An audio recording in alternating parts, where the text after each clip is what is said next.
Nah, kita masuk ke regresi, ini hanya untuk pengenalan aja, regresi ya.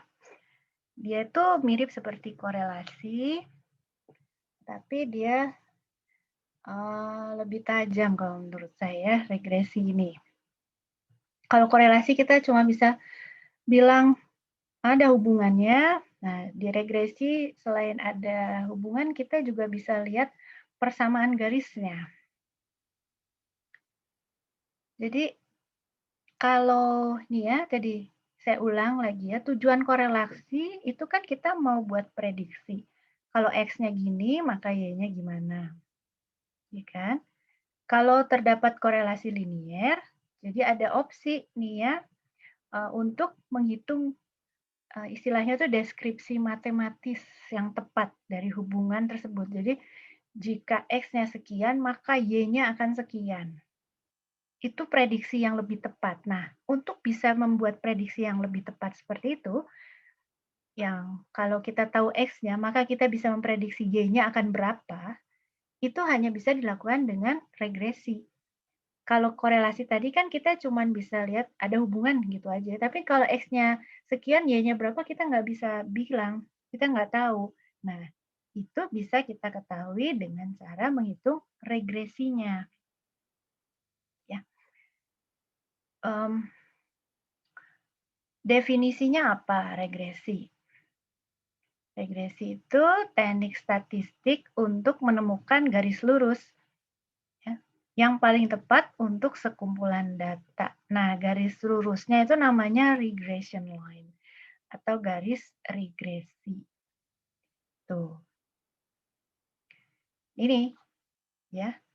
Kita mau membuat garis regresi ini dengan persamaan garis. Jadi kalau kita tahu X-nya 420, bisa nggak kita membuat prediksi berapa Y-nya? Bisa, itu dengan regresi itu tadi. Ya. Nah, garis yang tadi, yang di tengah itu, ini sama sebetulnya seperti konsep yang ada di korelasi, ya, yaitu hubungan antara variabel X dan Y. Jadi membuat gitu garis itu dengan adanya garis itu hubungan di antara variabel X dan Y itu akan lebih mudah untuk dilihat. Kemudian garis yang ada di bagian tengahnya itu titik tengah rata-rata ya central tendensinya. Itu gambaran sederhana dari hubungan antar kedua variabel itu. Ya. Lalu garis itu bisa dipakai untuk membuat prediksi. Jadi kalau kemana tadi garis kita? Sebentar. Garis, kau kemana? Nah, jadi kalau kita punya X-nya 620, prediksinya dengan melihat garis ini, berapa Y-nya? Kalau kita punya skor SAT-nya 620, berapa ya kira-kira IPK kita?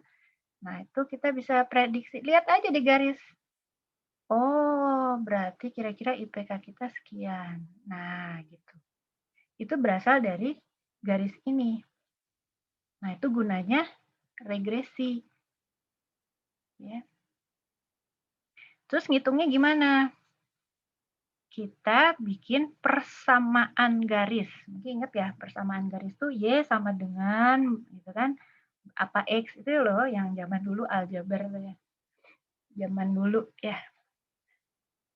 Itu persamaan garisnya kayak gini. Ini B dan A itu konstanta.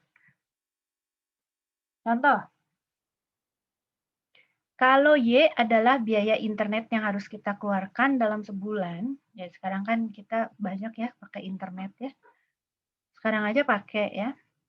X itu jumlah kuotanya yang kita pakai. Terus B, B ini jumlah gigabyte. Nah, A ini jumlah langganannya. Jadi mau pakai mau enggak, pokoknya kita sebulan bayar segitu. Ya, iuran bulanannya. Nah, iuran bulanannya tuh misalnya 25.000. pakai nggak pakai kita bayar 25.000.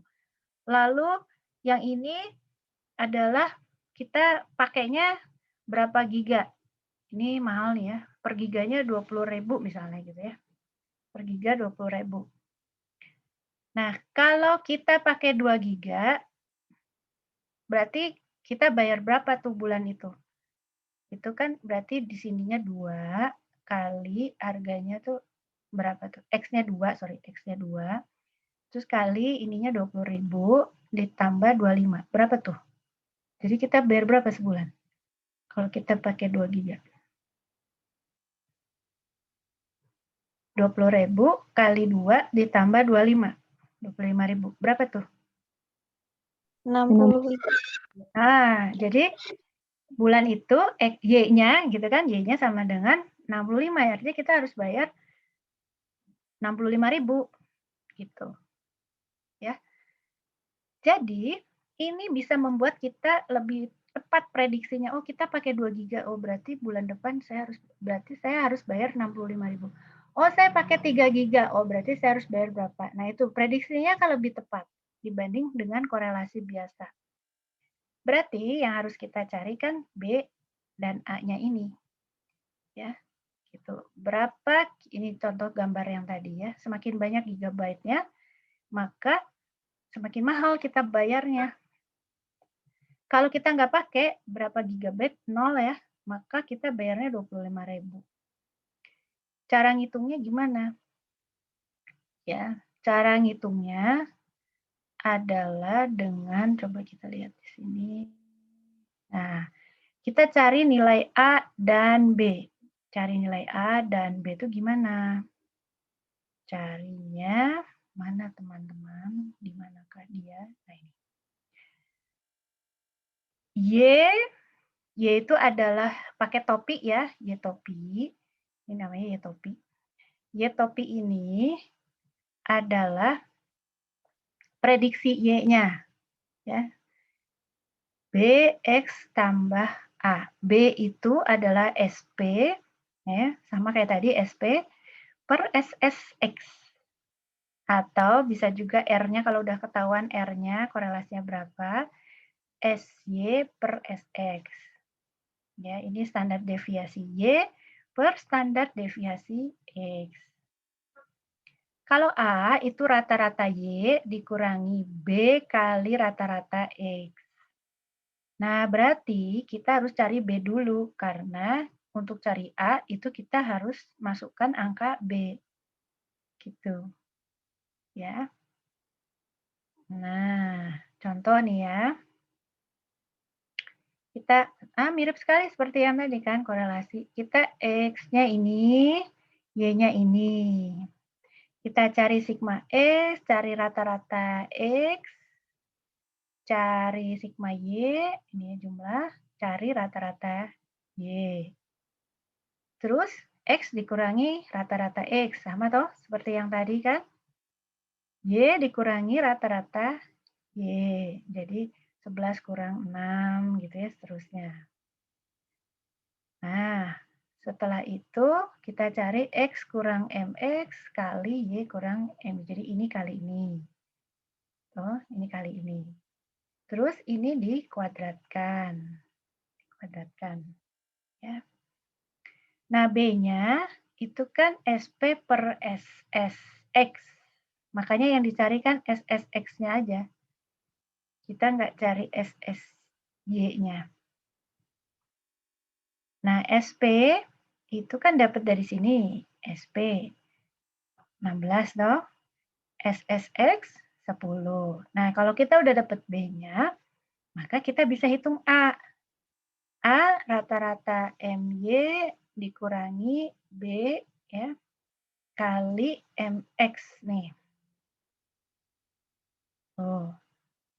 Dapat deh. Nah, kalau sudah dapat A-nya dan B-nya, maka kita punya persamaan. Kalau udah sampai sini udah selesai urusannya.